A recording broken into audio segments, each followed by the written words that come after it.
LaPorsche, and welcome to LaPorsche Speaks. Today we have none other than R&B artist Leigh Bush, formerly known to all of us as Sammie.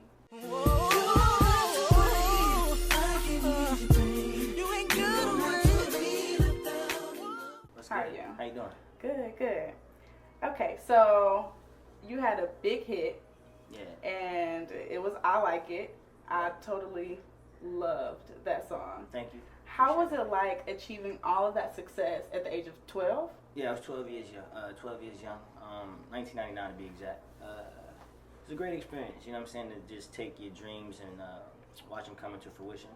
The attention from the ladies was pretty dope. You know what I'm saying? To be a child star is like a dream come true. So it was just a great experience. I had a lot of fun. I actually didn't understand just how big I was really until looking back. You know what I'm saying? It's one of those hindsight type ordeals. But I just always loved music and had a passion for it. So to be able to live out your dream as a young kid actually at the time is a dream come true. You know what I'm saying? I'm super blessed with loyal fans and a foundation that supported me for this long. That's great. So how did you break into the entertainment industry at the age of 12? At 8 I knew that's something I wanted to pursue. So I started, I was in a group actually called The Wonder Three. Shout out to Philip and Terrell. And we would rehearse, and sing Temptation records and Stevie Wonder, and we do talent shows all over Miami. Long story short, we auditioned for the Apollo in New York. Nice. And they called back, and I was a young boy. I was like 9, 10 years old. Mm-hmm. And it was like, we want the little one for Apollo Kids. We'll bring the group back for amateur nights. So when I did My Sharia Moore, Stevie Wonder, in 1998, made it to the finals in 1999, and I was discovered by Joyce Irby in Dallas, Austin. And Dallas, Austin? Yeah, that was, shout out to DA. Yeah. Hey, that's nice. nice. He's done things for TLC, Madonna, Michael Jackson, Monica, a plethora of other icons and legends and artists. So he took me under his wing, and that's how Sammie came about. Now, do you think that achieving all of that success by the age of 12 has impacted your career in both a negative and positive way? I think the positive is just being that I'm still around is just like a sense of longevity. You know what I'm saying? A lot of artists don't get that. You get 1 or 2 records and then they disappear for whatever reason. I guess the negative side of having success at a young age is myself, Bow Wow, Amarion even. We have to cross over into manhood, and you have to pray that your fans allow you to just be a man, you know what I'm saying, and get that child star, not out of your head, but just understand that we too grow up, you know what I'm saying? So I guess that's any feat for anybody, or any obstacle, should I say, that we artists have to cross over when you age in this business. Justin Bieber's going through it, you know what I mean? Like, it's just a gift and a curse at the same time. Yeah. But for the most part, I enjoy it. So what is the craziest thing a fan ever did to you when you were 12 years old, 13 years old? I was dying to ask this question. I remember when I was like 13, 14, I was on a Nickelodeon tour, and a girl lied to security and said she was a relative of mine, you know what I'm saying? And it actually worked. Like, her and her friends got backstage passes. They got to meet me, and I kind of respected that they had this little plot and it, executed. So I thought that was dope, just to go with a lie, and it worked. I think that was pretty amazing. So that was probably the craziest thing that happened when I was a kid. It's more, it's different now that I'm older. So what's the craziest thing that has happened now? This girl was trying to talk to me. I'm older now, so this girl was trying to talk to me, and her mother took over and tried to talk to me. I thought that was pretty cool. She was a cougar. Shout out to the Cougars. He just said the mother tried to talk to him too. Yeah. I think that that's when I knew I was being accepted as a man. You know what I'm saying? When it wasn't just women my age that was digging me, it was the moms too at the show. That blows my mind. Yeah. She was very aggressive and stern about it. Yeah, the daughter was pissed about it. Yes. But yes. it was a cool experience just to see that transpire in front of me. So how has your musical style changed and elevated? It's gotten sexy. I've been recording since I was a kid, so I don't know. I work on my craft every day. I write music, I perform and sing, just to become great. You know what I'm saying? I'm allergic to mediocrity. I've become also gung-ho on creating substance and passionate music that matters, not just for this time, but 5, 10, 15 years from now. It's so easy to just get caught up in turn up music and then trying to find commercial records that connect, I guess, on the radio. Me being a little underground now, it allows me the freedom to create things that I feel like will be everlasting, and that's really what I really want to bring back to R&B is timeless music. I love that. Yeah. So if you could make a record with anyone, dead or alive, who would you make it with, and what would it be called? Without hesitation, Stevie Wonder. Not sure of the song title, but just to be able to work with Stevie would be a dream come true. I grew up listening to his music. I think he's the most talented musician walking this earth. Just he can play everything. He's an amazing songwriter, a dope vocalist. He's just so gifted. You know what I'm saying? God really took his time with Stevie. You know what I'm saying? So if I ever was able to just share the same stage and studio session with Stevie, would be a dream come true. Let's talk about the ladies. Okay. So what makes a woman marriage material to you? God-fearing. I'm very intact with my spiritual realm. I would say she has to be ambitious. I like women that have their own, you know what I'm saying? I think that a man is supposed to, you know, take care of a woman and help, you know what I'm saying? But a woman should be able to her own outside of that. I'm real silly, like 85-95% of the time. So I need a girl to just be loosened up and not so uptight.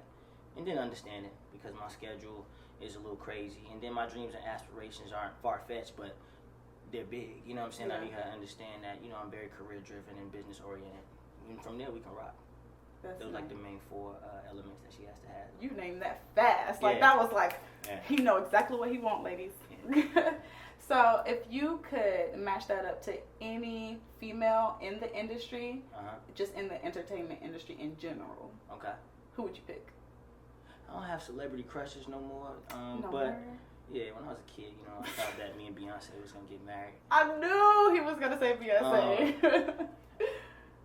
You know what? I love Skylar Diggins, the basketball player from Notre Dame. She plays for I think Tulsa now in the WNBA. But she's just a beautiful girl, not just outer, but even, you know, how she carries herself with class, and you can tell that she's been focused. You know what I'm saying? Surpassed basketball. I think she's, just from what I can see, focused on just being an amazing woman, period. So I shout out to Sky. You know what I'm saying? She's pretty dope. How do you stay out of the tabloids like TMZ? Yeah. Pay them off. Nah, I stay out of trouble. You know what I'm saying? I have fun. I turn up. I do things. I did something last night. You know what I'm saying? Some of it is luck. You know what I'm saying? Some of it is luck because we're not perfect, so we make mistakes. You know, us as celebrities, we mess up. But I think for the most part, I'm big on keeping my brand as clean as possible. You know what I'm saying? And understanding whether I want to be or not. I'm some type of role model for somebody or some kid that looks up to Sammie or Leigh Bush. So understanding that and keeping that in mind, it keeps me from doing things that I see some of my industry peers do. And then surrounding myself around positive people. And then I don't have like yes man around me. All my brothers and my employees, quote unquote, we're family at the end of the day. So they can check me if I'm kind of losing myself, and vice versa.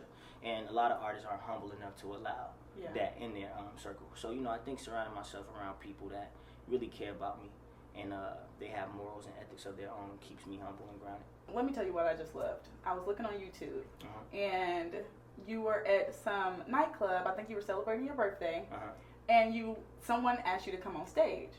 It looked like you did not want to come on stage, but it was like you looked, all the girls started screaming, and you were like, oh yeah, like, I'm going to do it for the fans. I think I was in Houston, Texas. It was a band? Yes, it was a band. Yeah, I remember that. I was just chilling, actually, because I had a party earlier that night, like you know, a walkthrough I did, and then we just went there to chill out.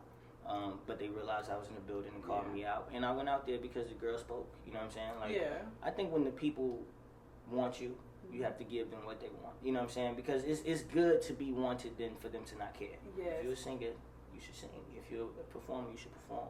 Yes. You know what I mean? And again, I'm big on being great, and that's what greats do. I don't think a great would turn down that situation or that scenario. They want that. Yes, I mean, even Mariah Carey still goes into clubs, and if they ask her to sing, rock the mic a little bit. That's what you do. You know what I'm saying? Like, people appreciate that also. You know what I'm saying? Like, it's not all the time about a check and the money. It's just sometimes, for real, it's supposed to be about the craft and the art first, and then the money and the following will come. Yes, I totally agree. Now, speaking of you being a fabulous singer, if you could pick any other occupation outside of being a musical artist, what would you be and why? I would have went to college and to be a psych major. I've always had the ability to speak pretty well and be able to articulate my thoughts. And I always wonder why people are the way they are, from a psychological standpoint. And I probably would like cater to like I don't know, some type of foundation where men who didn't have a father in the home, just giving them words of encouragement and guidance on how to stay out of trouble. You know what I'm saying? And be something in life. Like I love to give in that way, to inspire people and to show them that no matter your circumstance, where you come from, what hood you from, you know what I'm saying, and the lack of guidance you did have, there's always room for greatness. You just have to tap into it. So I think I would have really, really dedicated my life to that direction. Now, do you do any charity work or donate anything to charity? I have my foundation, Sammie's Youth Foundation. We go to inner city schools in Atlanta, and we talk to kids about I talk to kids about how music saved my life. But it doesn't have to be music. It could be basketball. It could be in a chess club. Like, the thing with the mind is you have to exercise it. You know what I'm saying? Once you keep it in idle state too long, you can't help but get in trouble. You know what I'm saying? And I love to talk to the kids, not as Sammie the singer at that moment, but more so like their peer or classmate. So we do that. I've been a part of the BET Wrap It Up campaign for like almost 10 years, since I was 18. Nice. So now, what does Leigh Bush do when he's at home? I got 2 pit bulls, so I spend time with my babies. You know what I'm saying? I love animals. You know what I'm saying? I think they're beautiful, and they have like personality, so it's pretty dope. I work out a little bit, not too much. You know, I'm a slim guy, but I do my little push-ups and abs. Madden, 2K. Be a kid, be a man. And like I said, I read a lot. I do. I spend a lot of time alone just reading because I don't know. I just feel like knowledge is, like you said, it is power. But I like to go into meetings and as a young black 27-year-old, be respected, surpass my gift, surpass being Sammie Leigh Bush. Like, respect my mind, respect that I'm intellectual, respect that I can converse and hold a conversation. You know what I'm saying? Respect that I have ideas and a vision. So those things come by.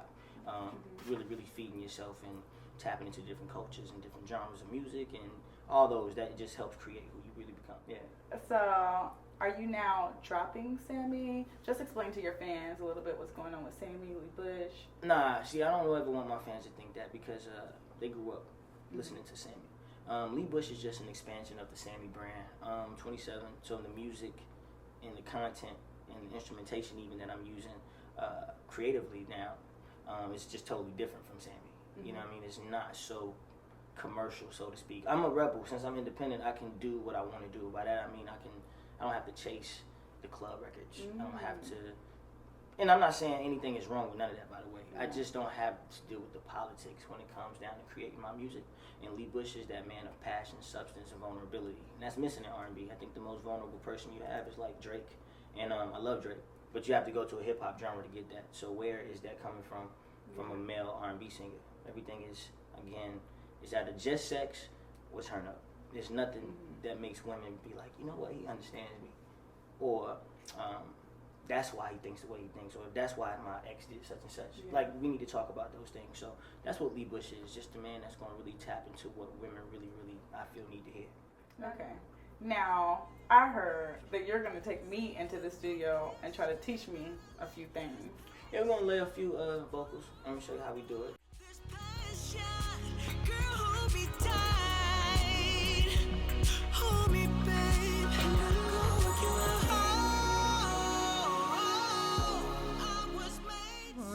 I want that, I don't do that, and I'ma sip this here, and I'ma love you body all night.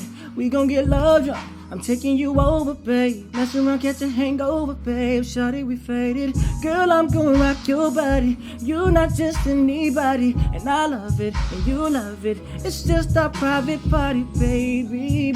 Yeah. So we just had an awesome time in the studio. Sammie definitely taught me a few little things. Yeah, you're the next big thing.